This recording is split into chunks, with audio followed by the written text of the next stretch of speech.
할렐루야.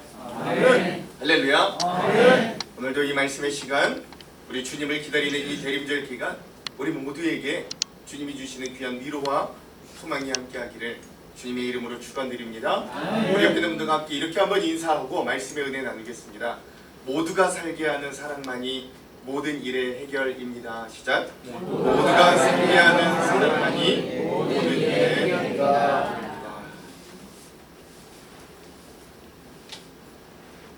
사실 어제 저는 하루 종일 설교가 손에 붙잡히지 않았습니다. 안 보려고 피하려고 해도 들려오는 뉴스 소식, 우리가 처해 있는 현실을 바라보면 한 사람의 목회자로 너무 마음이 아팠습니다. 나도 설교 준비를 놔두고라도 저 광장으로 나아가야 하나 갈등도 많았습니다. 저희 아이들이 뉴스를 볼 때마다 저 일이 왜 일어났냐고 저한테 계속 물어봅니다. 어른으로 할 말이 없어요. 적어도 제가 살아생전 대한민국에는 계엄령이 일어날 것 같지는 않았는데 결국 이런 일이 일어났습니다. 그런데 그렇다고 제가 그 대통령과 계엄령을 이 귀한 설교 시간에 철저하게 비난하고 비판할까요? 그러긴 이 설교 시간 너무 아깝습니다. 물론 현 대통령과 계엄령은 비판과 처벌을 받는 게 저는 목회자로서 하나님의 정의에 맞다고 생각합니다. 뭐 어떤 일이든 어떤 동기든 폭력은 안 돼요. 저는 한 사람의 양심을 가진 신앙인으로 이걸 부정할 수는 없습니다. 그러나 그건 이미 제가 하지 않아도 수많은 사람들이 시국선언, 광장으로 나아가 외치는 걸로 대신하겠습니다. 저는 하나님의 형상을 가진 우리도 이미 마음속에 무엇이 옳고 무엇이 잘못된 것인지는 이미 잘 알 줄로 믿습니다. 그래서 저는 목회자로서 이런 상황에서 우리가 그래도 놓치지 말아야 될 것들을 좀 함께 나누기를 소망합니다. 도저히 아무 일 없는 것 같이 대림절 설교를 할 수는 없어요. 이 설교는 지난 2020년 8월 30일 주일날 요나서 시리즈를 마무리하며 여러분들과 함께 나눴던 설교인데요. 그대로는 아니지만 그래도 큰 줄기들을 다시 한번 나누면서 여러분들과 좀 은혜를 공유하는 시간이 되었으면 좋겠습니다. 요나서에 나오는 하나님의 모습은 약간 우리네 경상도 아버지 같은 모습입니다. 과묵하세요. 별 말씀이 없으십니다. 뭐 이렇다 저렇다 표현도 잘 안 하십니다. 딱 용건만 말씀하시는 거죠. 처음부터 그랬습니다. 이런저런 설명 없이 요나에게 갑자기 나타나셔서 한마디 명령만 하시고 가시는 겁니다. 어떻게 말씀하시느냐? 야 요나야, 저 니느웨 백성들 그들의 행동이 너무나도 악해서 내가 못 보겠다. 그러니 내가 너한테 이야기하는 이 말 한마디를 그들에게 전하고 와라. 딱 이 한마디 명령으로 이 요나서의 모든 일들이 시작되었다는 겁니다. 그리고 그죠? 약간 그 뒤로부터 하나님은 이 요나서를 보면 약간 한 발 뒤로 빠지신 것 같이 요나를 천천히 지켜보시는 것 같습니다. 요나서에 표현된 하나님의 모습은 제가 보기에는 그렇습니다. 그래서 전반적으로 요나서에 등장하는 하나님의 모습은 자신의 의견을 피력하시기에 그렇게 적극적이어 보이지는 않으십니다. 오히려 요나가 하나님께 따져 물을 때, 하나님 이거 왜 이렇게 해? 하나님 나 이거 하기 싫어요. 도망가고 이럴 때도 하나님은 그거에 대한 대답보다는 몇 가지 질문만을 하시기만 하고 또 여러 가지 사건들을 말없이 예비하시기만 하십니다. 그래서 이 요나서 전체에서 하나님께서 직접 자신의 의견을 입 밖으로 피력하시는 모습은 오늘 본문의 말씀이 유일합니다. 그러니까 이 2절밖에 안 되는 이 요나서의 맨 마지막 이 4장 10절과 11절 이 2절밖에 안 되는 하나님의 직접적인 말씀이 얼마나 중요한 말씀인가 우리가 좀 알아야 되는 거예요. 이 두 구절의 말씀이 얼마나 핵심적인 부분을 말씀하시고 있는가. 이런 만약에 과묵한 아버지께서 뭔가 입을 열었을 때는 굉장히 중요한 말씀인 거죠.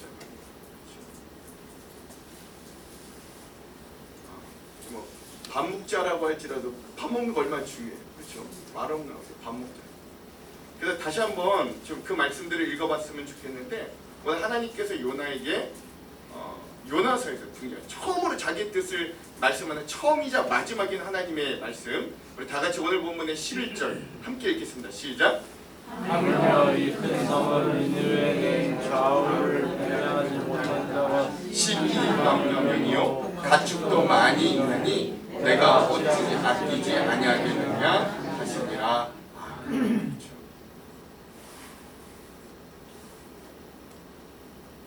여러분, 제가 처음에 너무 세게 얘기해서 여러분 다 긴장하시는 것 같아요. 긴장 푸세요.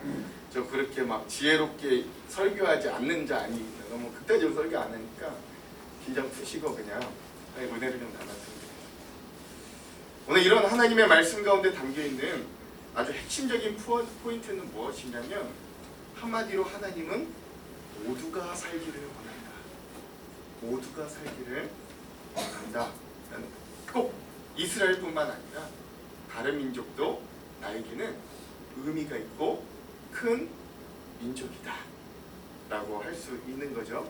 이 말을 다시 한번 바꿔보자면 나는 너희가 생각하는 죄인도 원수, 그들이 불의하고 옳지 않았다고 여기는 모든 것들도 다 나 하나님께로 돌아와서 살기를 바란다. 나는 모든 생명을 사랑한다. 심지어 그것이 니느웨의 생명을 가진 가축이나 박농풀 같은 풀한 포기에 불과한 식물이라 할지라도 그들이 살기를 바란다 라고 말씀하시는 거예요. 그래서 오늘 우리가 좀 그런 하나님의 마음을 이 상황과 우리가 지금 처해 있는 이 현실 속에서 같이 한번 좀 나누는 시간들이 되었으면 좋겠고, 한 세 가지 은혜를 좀 나눴으면 좋겠는데, 오늘 이 본문을 통해 우리가 좀 기억해야 되는 첫 번째는 뭐냐? 하나님은 이스라엘의 원수되었던 니느웨를 큰 성읍으로 보셨다는 걸 기억해야 합니다. 이런 의미에서 맞춰 오늘 본문을 보면, 특별히 그 11절의 말씀을 보면 하나님이 뭐라고 하시냐면 이 큰 성읍 니느웨는 이라고 말씀하시는 걸 하나님 발견할 수 있습니다. 우리 여기서 좀 주목해 볼 필요가 있는데, 하나님께서 니느웨를 무슨 성읍으로 여기신다고요? 큰 성읍으로 여기신다고 하셨습니다. 이러한 표현은 요나서 여기에만 등장한 이 마지막 절에만 등장하는 게 아니라 이 앞에 있는 3장 3절의 말씀을 보면 하나님께서는 정말 이 니느웨 성, 이 이스라엘의 원수된 성인데 이 성을 막 원수처럼 보거나 작게 보거나 이러지 않고 정말 크게 본다는 걸 알 수 있습니다. 다 같이 요나서 3장 3절도 한번 같이 읽어볼게요. 읽겠습니다. 시작. 요나가 여호와의 말씀대로 일어나서 니느웨로 가니라. 니느웨는 사흘 동안 걸을 만큼 하나님 앞에 큰 성읍이더라. 여기 보시면 이 니느웨는 3일 동안 걸을 만큼 사람 보기에 큰 성읍이었는데 그 뒤에 뭐라고 표현되어 있냐면 하나님 앞에도 큰 성읍이다 라고 표현되어 있습니다. 그러니까 오늘 본문 이 마지막 4장 11절에도 하나님께서 말씀하시기를 이 니느웨는 큰 성읍이다 라고 하셨고, 여기 지금 방금 읽었던 3장 3절에도 하나님은 이 성읍을 크게 보셨다 라고 하는 걸 알 수 있는 거예요. 근데 여러분, 우리가 한번 좀 잘 하나님의 입장에서 한번 상식적으로 생각해 봅시다. 예리하게 따지고 들자면 도대체 사실 이 코딱지만한, 하나님 보기에는 코딱지만한 지구에 그게 얼마나 커봤자 하나님한테 커 보일 게 얼마나 있겠어요? 하나님은 지구라고 커 보이시겠어요? 우주를 만드신 분이 하나님이라고 친다면 천문학자도 그랬잖아요. 그 거대한 우주에 우리 지구는 파란 점과 같다 그랬는데, 천문학자가 보기에도 전체 우주에서 우리 지구가 커봤자 작은 점처럼 보인다고 했는데, 하나님 보시기에 그 지구 안에 있는 그 성이 얼마나 커봤자 하나님한테는 그 규모가 크다고 하나님이 얘기하시겠어요.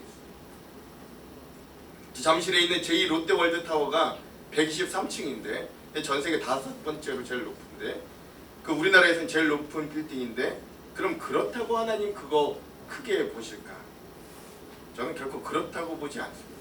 성경 어디를 찾아보아도 하나님은 사람이나 사물의 외모나 규모로 그게 크다 작다를 판단하는 분은 아니에요. 자, 하나님께서 이 니느웨 성, 특별히 이스라엘의 원수되었던 이스라엘 성을 크게 여기시는 건 3일을 꼬박 걸어야 다 돌 수 있는 사이즈가 커서 큰 성이 아니라 하나님의 관심과 마음 속에는 이 니느웨 사람들의 분량이 크다라는 것들을 표현하는 단어라고 할 수 있는 거예요. 여러분 11절에 보면 그러니까 하나님 뭐라고 하는 거예요? 나는 이 니느웨 성의 마음이 참으로 크다.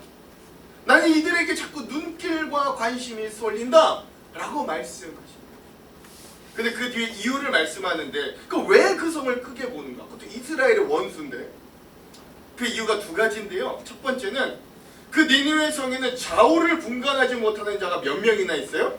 12만 명이나 있고, 두 번째는 그 성읍에 그들이 키우는 가축도 많이 있기 때문에, 즉 생명을 가진 것들이 그 성에 너무나도 많기 때문에 하나님은 그 성에 마음이 작게 가는 게 아니라 크게 커 보이는 거예요. 그들이. 제가 오늘 이 본문에 나타난 이 12만 명이라는 숫자에 대해 두 가지 학설이 있거든요.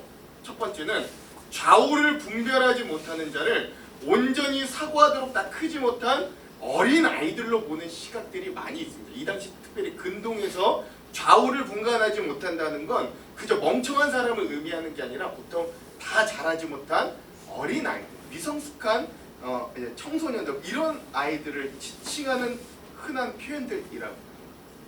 이게 이제 보통 전통적인 시각인데, 그러면 여러분 이 성읍에는 어린이들만 12만 명이에요. 어린이들만 12만 명이니까 그걸 감안해서 이제 과학적으로 한번 생각해 보면, 그래서 어린이들과 어른들 수까지 다 생각해 보면 보통 이 니느웨의 인구 수는 한 60만 명 정도가 될 거라고 보통 학자들이 추정하는 거예요. 엄청난 숫자죠. 여러분 60만 명이 어느 정도냐면 지금 우리 교회가 있는 광명시가 몇 명인지 아십니까? 예, 30만 명이 안 돼요. 근데 이 광명시를 2배를 해도 60만이 안 돼요. 이거 어마어마한 숫자가 거기, 어마어마한 생명들이 거기 있다는 거죠. 또 하나의 학설은 저 좌우를 분간하지 못하는 자들을 어린아이로 보는 게 아니라 그냥 이 하나님의 뜻을 제대로 알지 못하는 니느웨 사람들 전체로 다 본다고 보는 학설들도 있습니다. 근데 이제 이게 요즘 와서 힘을 받는 건 이제 그 고대에 아무리 성이 크다 그래도 어떻게 60만 명이 살 수 있겠느냐. 한 10만 명 정도가 현실적으로 맞다. 뭐 이렇게 보기도 하는 거예요. 근데 뭐 아무튼 중요한 건 그 이스라엘의 원수되었던 성, 그 느니웨 사람들의 수가 뭐 60만, 12만 명이 됐던 뭐 그게 숫자가 중요한 게 아니라, 이 중요한 건 이 니느웨 성 안에 생명을 가진 사람의 수가 적지 않았다. 그리고 하나님은 그걸 어떻게 보셨다고요? 크게 보시고 있다 라는 것. 그래서 하나님 마지막에 뭐라고 그러냐면, 내가 이들을 어찌 아끼지 않겠느냐, 내가 이들을 어찌 아끼지 않겠느냐 라고 마지막 질문으로 마무리하시는 것입니다. 이게 하나님의 마음, 하나님이 요나서에서 처음이자 마지막으로 이야기했던 자기의 진솔한 속마음이셨던 거예요. 자, 이렇게 들으면 여러분 보통 이런 마음이 들 겁니다. 뭐 결국 하나님께서 온 세상 모든 생명을 사랑하신다는 뻔한 이야기 하려고 저렇게 길게도 설명하시는구나 라고 생각할 수도 있어요. 그런데 여러분, 모든 사람을 사랑하시는 하나님의 뜻이 우리의 삶에 적용되면, 구체적으로 적용되면 어떻게 되는지 우리 좀 곰곰이 생각해 볼 필요가 있어요. 그러면 그건 그저 뻔하고 당연한 얘기가 되지 않습니다. 오늘 우리가 사는 세상은 엄밀히 이야기하면 제로섬 게임에 가까운 세상이라고 할 수 있습니다. 승자의 득점과 패자의 실점의 총합이 0이 된다. 즉, 누군가는 가지면 누군가는 가질 수 없는 시대에 우리는 세상에 살고 있어요. 그러니까 내가 많이 가지면 누군가는 적게 가질 수밖에 없고, 내가 적게 가지면 누군가는 많이 가질 수밖에 없는 게 이 죄악된 깨진 세상의 원리입니다. 예를 들어 볼까요? 누구나 내 자식이 좋은 대학에 들어가길 원하죠. 근데 내가 또는 나의 자식이 좋은 명문대학 또는 좋은 대기업에 취직해서 들어갔다고 생각해 봅시다. 그러면 누군가는 또는 누군가의 자식은 내 자식이 합격하기 위해 불합격에 쓴 잔을 마셔야 돼요. 반대도 그렇잖아요. 만약에 내 자식이 좋은 대학에 입학 원서를 넣거나 대기업에 왔는데 떨어졌어요. 그 말은 뭐예요? 다른 사람의 자녀가 그 좋은 대학이나 대기업에 들어갔다는 말이 되기도 하는 거예요. 그러니까 마찬가지로 오늘 우리가 살고 있는 세상은 원천적으로 모두가 다 같이 잘 살 수 없고 모두가 다 같이 자기가 원하는 것을 얻을 수 없는 세상임을 기억해야 됩니다. 이건 우리가 사는 세상의 냉정한 현실이고 그 누구도 이거 거스를 수 없어요. 요나가 지금 살고 있는 이 북이스라엘과 지금 하나님이 가라고 했던 아스로의 니느웨가 서로 그런 관계잖아요. 북이스라엘이 부흥하고 잘 되면 그로 인해 아스루는 영토를 빼앗기고 쇠퇴하거나 망할 수밖에 없는 형국이고, 반대로 지금 이 요나가 가 있는 이 니느웨, 그 수도가 니느웨인 이 아수르라는 나라가 점점 부흥하고 힘이 세지면 반대로 북이스라엘에게는 굉장히 심각한 안보적인 위협이 되는 상황입니다. 딱 제로섬의 게임이다 라고 할 수 있습니다. 그런데 하나님은 그런 세상의 법칙 가운데 우리에게 뭘 원하시냐면 모두가 생명을 가지고 살기를 바라십니다. 모두가 살기를 바라십니다. 어느 정도로 바라시냐면 절박한 심정, 그럼에도 모두가 생명을 포기하지 않고 살아내기를 바라십니다. 그게 더 절절히 나타나 있는 구절이요, 에스겔서 16장 6절에 나오는데 한번 같이 읽었으면 좋겠어요. 에스겔 16장 6절. 하나님의 마음이 어디까지 간절하신가? 읽겠습니다. 시작. 내가 내게로 전화할 때 이거나 이거나 부탁드렸고 내게 이르기를 너는 피투성이라도 살아있으라. 다시 얘기를 너는 피투성이라도 살아있으라. 아멘. 그렇죠. 하나님이 뭐라 그러시는 거예요? 너는 피투성이가 되어도 제발 살아있어라. 너는 피투성이가 되더라도 제발 살아만 있어라.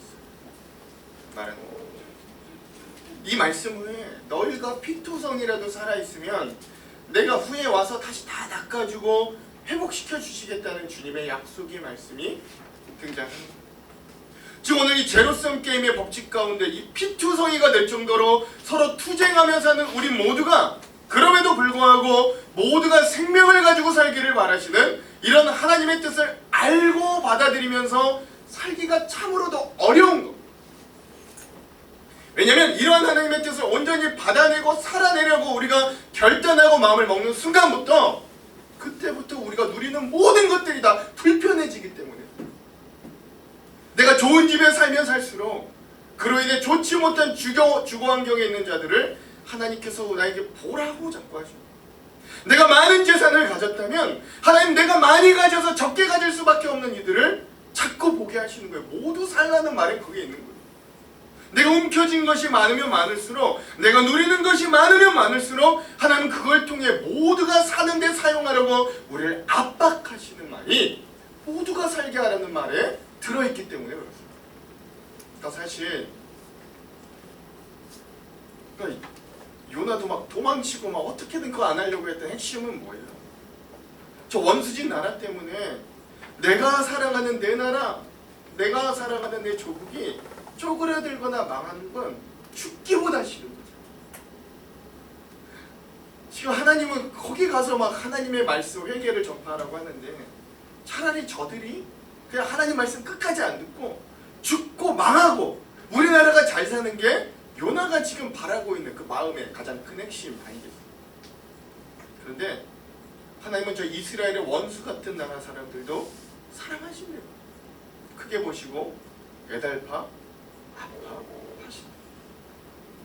나는 여당이 잘 됐으면 좋겠는데 하나님은 야당을 지지하는 사람들도 사랑하신대요. 반대로 나는 야당을 지지하고 여당과 대통령을 증오하는데 하나님은 그들도 긍휼히 여기시고 사랑한다고 하세요.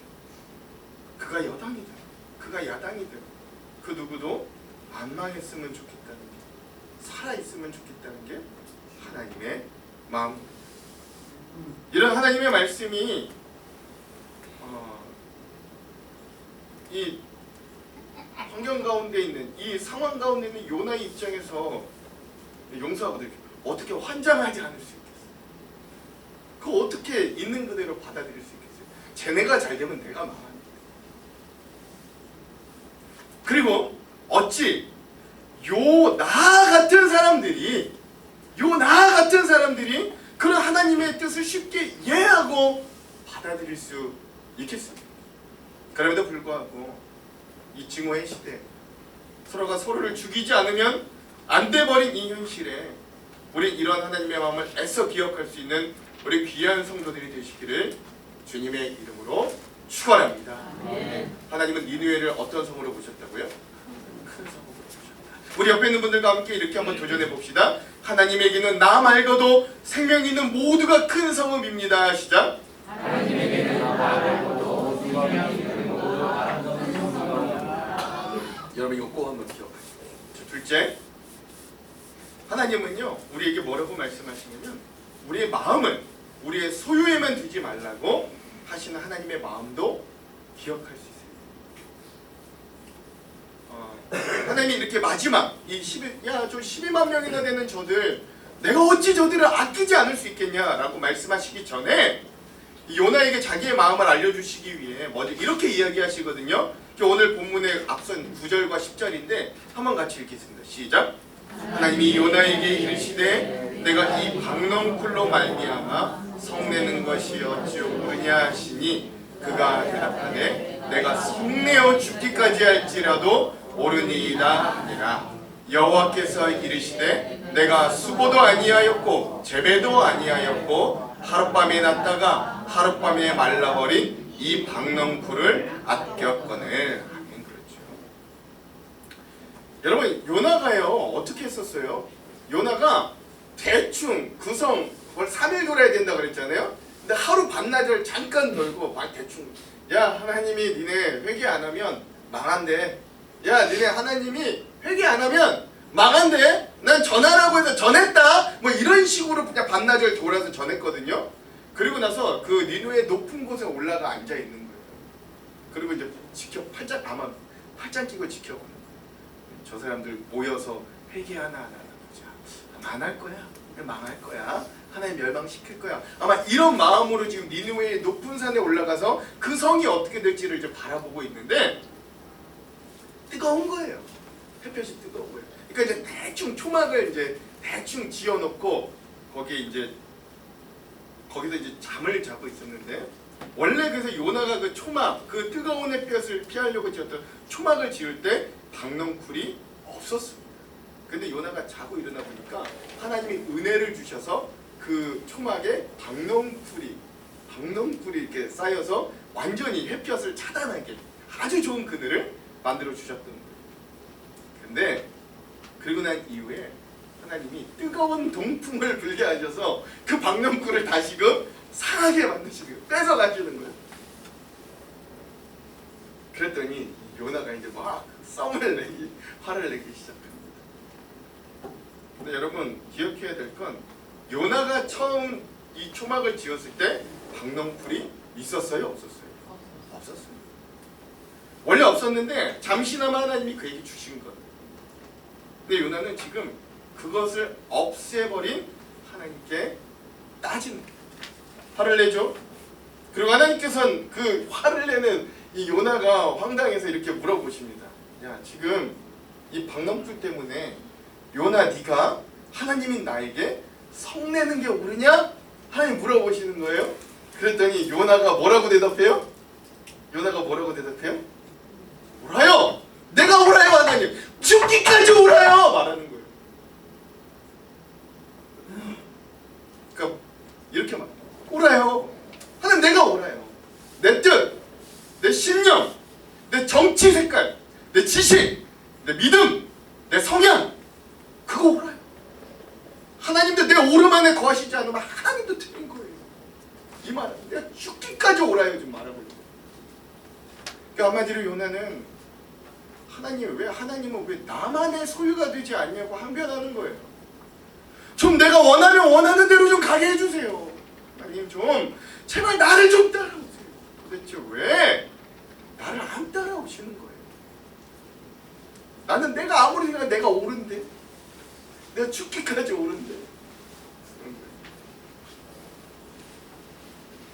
그럼에도 불구하고 하나님은 말씀하시기를 요나 네가 박넝쿨을 소유했을 때 그걸 위해 너 자신이 아무 수고도 아니하였고 재배도 아니하였다 말씀하시는 거예요. 즉 처음부터 네가 누리던 것들이 너의 것이 아니었고 너의 수고의 산물이 아니었다라고 얘기하는 거예요. 그런데도 너는 그런 너의 소유를 아끼지 않았니? 그렇게 말씀하시는 거예요. 그러니까 이거를 좀 더 깊이 말하자면 요나 너의 관심은 너가 잘 먹고 잘 살고 건강하고 일이 형통하고 잘 되는 것만 바라보지만, 즉 너의 소유만 바라보지만 나는 모든 사람들이 잘 살기를 바래. 모두가 생명이 유지되기를 바래. 그리고 그 모두가 나에게 돌아와 진정한 구원을 받기를 바란다 라는 마음이 여기에도 표현되어 있는 거예요. 이와 관련된 하나님의 마음을 잘 표현해주는 또 다른 구절이 있는데 우리 잠언 27장 23절에서 25절 한번 좀 읽어보겠습니다. 잠언 27장 23절에서 25절 읽겠습니다. 시작. 내 양떼의 영을 부지런히 살피며 내 소떼에게 감사하라. 애써 재물을 영원히 잊지 못하나니 멸류관이 어찌 내게 있으랴. 새로 우미 돋나니 산에서 꼴을 거둘 것이니라. 일반적으로 이스라엘에서 양떼와 소떼는 뭘 의미하냐면 내가 가지고 있는 소유, 즉 내 재산을 상징하는 가축들입니다. 그런데 이 잠언을 적은 솔로몬은 그 내 재산이, 내 소유인 양떼와 소떼를 보면서 어떤 생각을 하라고 하냐면 그게 얼마나 나에게 재산이 증식될까로 여기지 말고 그 양떼와 소떼에 뭘 살피래요? 뭘 살피래요? 예, 형편, 부지런히. 소떼에게는 뭘 드려요? 마음.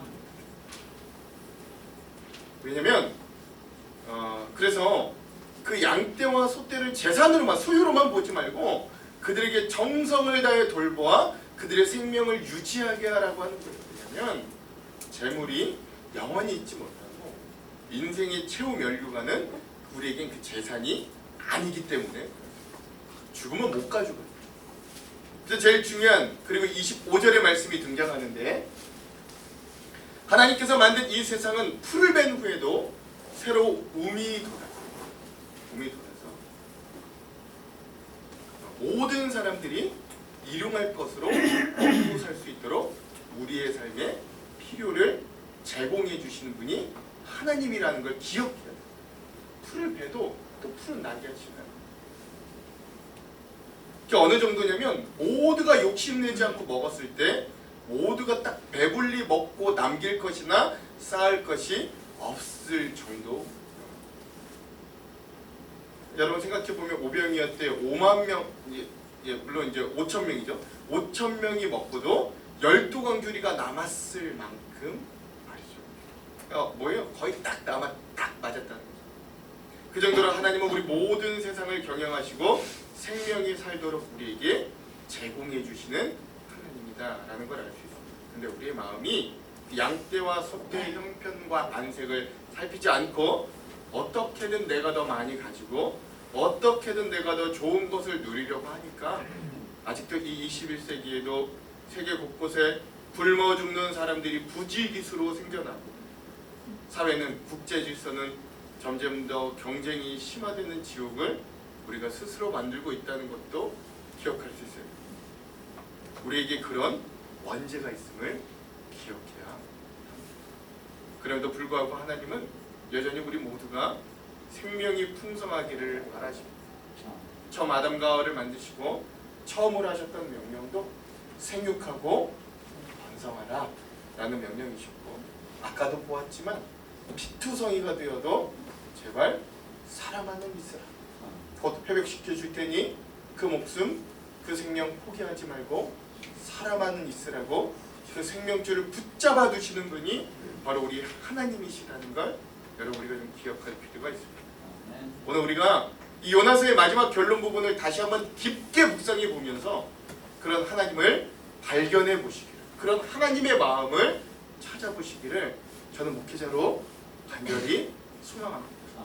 그리고 반대로 생각하자면 니느웨도 크게 보시는 하나님이 오늘 그 하나님을 믿고 부족하지만 어떻게든 그 하나님의 마음을 따라가 보려고, 알아보려고 애쓰고 발버둥 치는 우리는, 그래도 그 요나는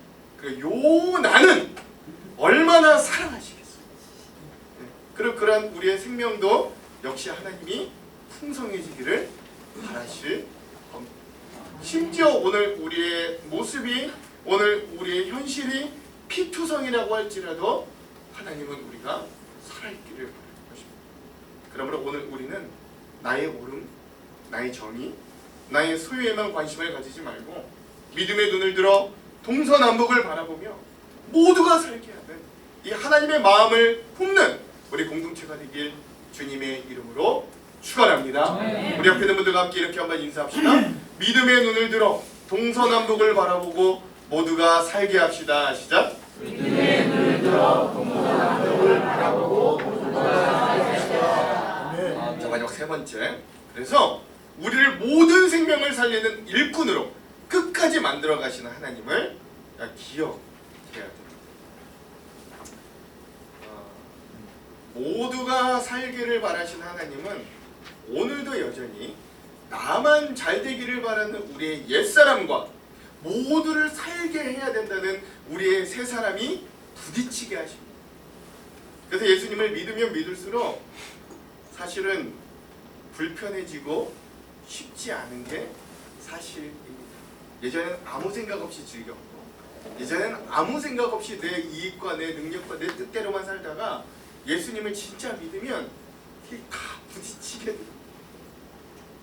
그럼에도 우리는 삶 가운데 우리가 옳다는 걸 가지고 이게 옳아요! 라고 여전히 화를 냅니다. 그러나 하나님은 오늘도 그런 우리들을 이렇게 설득시키고 계십니다. 아니야, 누나야, 아니야, 처녀가, 아니야, 한장로교회야, 네가 옳은 거 말고 하나님인 내가 옳다는 걸 좀 봐. 내가 아끼는 것 말고 네가 아끼는 거 말고 내가 아끼는 거라고 좀 봐봐 라고 설득하는 거죠. 오늘 우리에겐 이 극한 갈등이, 오늘 우리에게는 여전히 이 극한 싸움이 생기는 이유는 우리가 상대의 말을 여전히 듣지 않기 때문입니다. 상대방이 무슨 말을 하고 싶은지 알려면 상대의 말을 경청해야 되는데 우린 상대의 말을 결정하지 않습니다. 심지어 하나님의 말씀도 경청하지 않습니다. 우리에게 은혜가 되고 유익이 되는 것은 애써 경청하면서, 그렇지 않으면 마음을 이내 곧 닫아버립니다.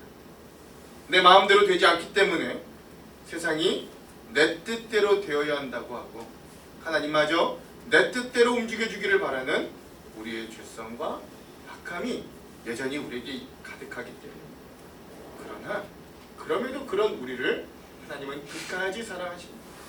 그래서 우리가 그런 우리임을 알매도 불구하고 우리를 죽을 때까지 설득하시는 거예요. 우리를 사랑하시기 때문에 계속 우리를 설득하시고, 하나님이 요나에게 그랬던 것처럼 하나님은 우리에게도 때로는 축복과 은혜의 박넝쿨도 주시겠지만 때론 모두가 살기 위해 벌레와 뜨거운 동풍도 우리를 주시고, 우리도 박넝쿨 때문에 하나님 앞에 크게 기뻐하다가 그 박넝쿨 때문에 하나님 앞에 성낼 때도 있을 거예요. 벌레가 와서 박넝쿨을 다 갉아먹고 뜨거운 동풍 때문에 정신이 혼미해지는 고난도 하나님 우리에게 주실 수 있습니다. 그러면서 하나님은 우리가 하나님의 마음을 알아, 나만 바라보는 자가 아니라 하나님을 바라보고 나를 넘어 공동체를 바라보고 그 공동체를 저 세상을 향해 나아가는, 즉 모두가 살기를 바라는 사람으로 우리를 평생 만들어 가실 겁니다. 아멘. 내가 원하든 원치 않든 하나님은 우리를 그렇게 만들어 가실 겁니다. 여러분 이제부터 좀 정신 잘 차리고 들으십시오. 이제부터 고개를 좀 들으시고 저를 좀 보시고.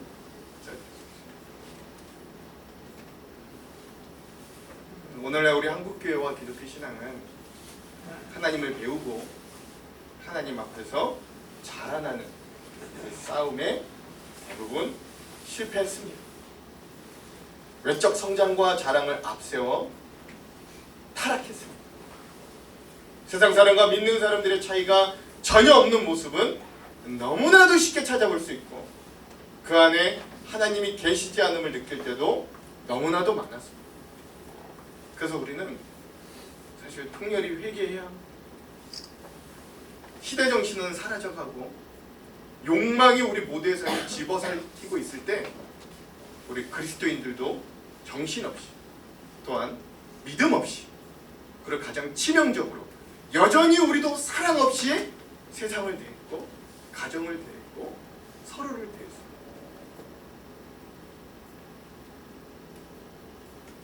어제요 제 마음속에 그 말이 떠나지 않았습니다. 꽤 몇 년 전이었던 것 같아요. 문재인이 뽑은 놈들은 저 광장에 모아놓고 총살시켜야 돼요. 지하철에서 큰 소리로 다들 들으라고 소리를 치시던 할아버지의 그 눈빛과 외침이 어제는 그렇게 제 마음에 선명하게 생각이 났습니다. 그 말이 선명하게 생각이 났던 이유는 저 얼마 전 교육자 수련회를 다녀오고 제주 공항에서 그 밤에 막 뉴스가 난리가 났는데 계엄령 어떤 분 윤석열이 뽑은 놈들이 모두 저 군인들 앞에 총살되게 해야 돼. 이런 말을 들었던 충격적인 말 때문에 이제 우리는 서로 다른 생각을 가진 자들은 계엄령을 동원해서라도 서로 죽여야 하는 지경에까지 이르렀습니다. 생각이 다를 수 있습니다. 그 생각 가진 그리고 상대가 가진 생각이 내가 가진 상식과 생각에는 정말 저 사람은 나랑 다르다라는 걸 넘어 저 사람 틀렸다고 여겨질 수도 있습니다. 그럼에도 그들에 대한 증오는 멈춰야 합니다. 그렇다고 지금 대통령이 국민들을 향해 총구를 겨눴던 일을 그저 사랑으로 무조건 용서하자는 건 절대 아닙니다. 우리 다음 세대들이 정의로운 세상에 살도록 이 일이 정의롭게 처분되고 형벌받아야 할 자들은 철저히 형벌받아서 하나님의 정의가 이 땅 가운데 온전히 서도록 우리 같이 기도하고 있어야 돼요. 그러나 제가 한 가지 부탁할게요. 내가 윤석열 대통령 뽑지 않았다고 그 대통령 뽑은 자들까지 미워하거나 증오하지는 말아주시기를 간절히 부탁합니다. 반대로 내가 뽑은 대통령 저들이 모함하여 죽이려 한다고 여기는 분들이 있다면, 그래서 그들이 미운 분들이 있다면 그 미움과 증오를 멈추시기를 다시 한번 간곡히 부탁드립니다. 오늘 우리는 이 땅에 평화와 사랑으로 오실 아기 예수님을 기다리는 대림절을 살아갑니다. 다시 하나님의 평화는 단순히 갈등과 다툼이 없는 상태를 의미하는 게 아닙니다. 하나님께서 우리들에게 주시기를 원하는 평화는 온전한 공의와 정의 위에 세워진 평화고, 깨어진 세상을 치유하고 회복하는 변혁적인 힘이 하나님이 우리에게 주시는 놀라운 평화입니다. 예수님은 서로를 죽이려는 이 땅에 오히려 평강의 왕, 가장 연약한 모습으로 오셔서 가난한 자들을 위로하시고 억눌린 자들을 자유롭게 하셨습니다. 20세기 최고의 신학자였던 칼 마르트는요, 이런 말을 했다. 이 땅에 오신 예수 그리스도는 하나님의 말씀이 세상의 모든 어둠을 뚫고 들어오는 능력이다. 하나님의 평화가 평화의 왕이신 예수 그리스도의 구체적인 사랑의 행동 속에서 고스란히 드러난다 라고 말했다. 이렇게 그리스도인은 이런 하나님의 평화를 이루기 위해 이 증오의 시대에 다시 한번 사랑과 의의 촛불을 애써 들어야 됩니다. 마음의 촛불을 켜라는 거예요. 세상의 구조적인 죄악을 변혁하는데 우리 또한 앞장서야 됩니다. 차별과 혐오가 만연한 현실 속에서 화해와 용서를 실천하고 모든 사람을 존중하는 문화를 오늘 우리가 만들어가야 합니다. 이는 용서와 화해의 태도에서 분명히 시작됩니다. 주님이 그래요. 예수님이 이 땅에 저 땅 다 그냥 갈아엎고 새 판자하지 않고 오시지 않았거든요. 주님의 평화는 우리가 불의와 싸우는 가운데서도 사랑과 자비를 잃지 않도록 하는 힘임을 여러분 기억하시기 바랍니다.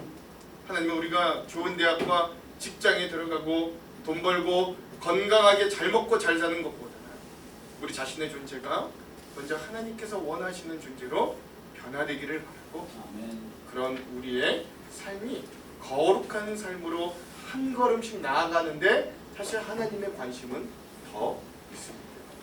왜냐하면 이 세상의 것들이 아무리 좋고 훌륭한 것이라고 할지라도 우리는 그 모든 것들은 다 결국 시간이라는 화염에 다 불타 없어질 것이기 때문에 그렇습니다. 하나님은 오늘 우리를 끝까지 설득하실 겁니다. 우리가 옳다고 여기는 고집과 내 뜻대로 되지 않으면 억울해하고 불평해하는 그 생각을 내려놓아야 합니다. 그걸 붙잡고 있는 한 우리는 그런 하나님의 마음을 결코 볼 수 없기 때문입니다. 사랑하는 성도 여러분, 오늘 말씀에 등장한 요나만 그런 게 아니라 요나도, 요러한 나도 똑같이 하나님께 화내고 죄짓고 죄인으로 살아갑니다. 요나가 뭔가 특이해서 그런 게 아니라 요나와 우리는 사실 별반 차이가 없습니다. 아니, 오히려 우리는 그런 하나님의 사랑과 복음을 요나보다 더 많이 듣고 더 많이 알면서도 더 많이 가지고 더 내 뜻대로 살기 위해 하나님의 반대편에 때로는 서는 것도 서슴지 않고, 그래서 우리는 어쩌면 그 니느웨 사람들보다 더 똑똑한 사람들일지도 모르겠습니다. 그러나 그런 상황 속에서도 우리가 기어코 하나님의 편에 서도록 애써야 하는 이유는 하나님께서 그런 나를 끝까지 사랑하시고 끝까지 설득하시고 끝까지 기다려주시기 때문입니다. 저 니느웨 사람들보다 크게 보시고 우리를 아끼시는 하나님은 그런 나도 크게 보시고 애써 아껴 주실 겁니다. 그래서 결국 우리의 믿음의 여정 중에 이러한 나를 설득하고 만들어 가신 하나님을 우리가 발견하게 되기를 간절히 소망해 봅니다. 다가오는 한 주 우리가 여전히 이 대림절 기간을 살아가면서 예수님을 기다리면서 이 탄핵 정국 속에서 혼란할지라도 우리의 속사람이 얼마나 하나님과 멀어져 있는가를 한번 되돌아보고 하나님 앞에 겸손해지는 우리가 되기를 간절히 소망합니다. 나만의 하나님이 되는 것 같지 않은, 꼭 내 하나님, 나에게만 좋은 거 좀 주는 하나님이었으면 좋겠는 그 마음을 좀 내려놓고, 왜 나만의 하나님 되지 않으세요? 내가 왜 원하는 대로만 따라오지 않으세요?